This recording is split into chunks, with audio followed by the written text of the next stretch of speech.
दरम्यान अर्थमंत्री निर्मला सीतारामन आज अर्थसंकल्प सादर करणार आहेत आणि या अर्थसंकल्पामध्ये सर्वसामान्य जनतेला नक्की काय मिळणार, देशाची आर्थिक स्थिती काय आहे या संदर्भामध्ये आमचे दिल्लीचे प्रतिनिधी शिवाजी काळे यांनी गोखले इन्स्टिट्यूटचे प्राध्यापक अर्थतज्ञ डॉक्टर नरेश बोडखे यांच्याशी थेट बातचीत केली। आपण बघूया। अर्थमंत्री निर्मला सीतारामन आज देशाच्या लोकसभेमध्ये अर्थसंकल्प मांडणार आहे। या अर्थसंकल्पातून सर्वसामान्य देशवासियांना नक्की काय मिळणार, त्यांच्या पोतडीत नक्की काय दडलेलं असणार, जागतिक परिस्थिती काय आहे आणि भारत नक्की यामध्ये कुठे आहे हे जाणून घेण्यासाठी माझ्यासोबत अर्थतज्ञ डॉक्टर नरेश बोडखे आहेत। त्यांच्याशी आपण जाणून घेणार आहोत। सर, आतापर्यंतचे पूर्ण तुम्ही अर्थसंकल्प पाहिले आहेत। मोदी 3 सुरू होते। मोदी 3 मध्ये देशातील पुढील 5 वर्षाचा एकंदरीत लेखाजोखा आजच्या अर्थसंकल्पातून पाहायला मिळेल। नक्की भारताची आर्थिक परिस्थिती काय आहे?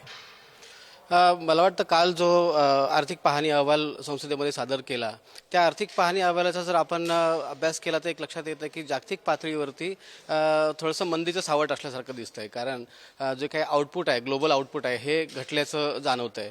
पण यात एक चांगली गोष्ट अशी आहे की भारतामध्ये किंवा विशेष करून ज्या काही डेव्हलपिंग कंट्रीज आहेत, जे विकसनशील देश आहेत, त्या विकसनशील देशांची आर्थिक परिस्थिती ही सुधारताना दिसत आहे। त्यामध्ये सर्वात चांगली परिस्थिती ही भारताची आहे। आज जो अर्थसंकल्प सादर होणार आहे त्यामध्ये आर्टिफिशियल इंटेलिजन्स असो, शेती क्षेत्रातील झालेली माघार असो, या सर्व क्षेत्रांसह संरक्षण क्षेत्रामध्ये वाढत्या आंतरराष्ट्रीय दबाव आणि परिस्थितीचा पाहिलं तर त्याच्यामध्ये भरीव तरतुदीची गरज दिसते। एकंदरीत पाहिलं तर आजच्या अर्थसंकल्पामध्ये कोणकोणत्या बाबीचा समावेश असेल असं तुम्हाला वाटतं? मला वाटतं त्याच्यापेक्षा मला असं सांगायला आवडेल की काय अपेक्षा आहेत आजच्या बजेटकडून। आजच्या बजेटकडून मला सगळ्यात महत्त्वाची अपेक्षा आहे, कारण मोदी सरकारच्या ह्या जवळजवळ 11वं बजेट असेल हे। या बजेटमध्ये आतापर्यंत मागील बजेटमध्ये इन्कम टॅक्स पेयर्सला कुठलाही रिलीफ मिळालेला नाही आहे। जर इन्कम टॅक्स पेयर्सला जर रिलीफ या बजेटमध्ये देणं अपेक्षित आहे आणि तो जर दिला तर मला वाटतं त्या एक पॉझिटिव्ह सिग्नल मार्केटमध्ये जाईल। कॅमेरामन अनिलसह शिवाजी काळे, पुढारी न्यूज, दिल्ली।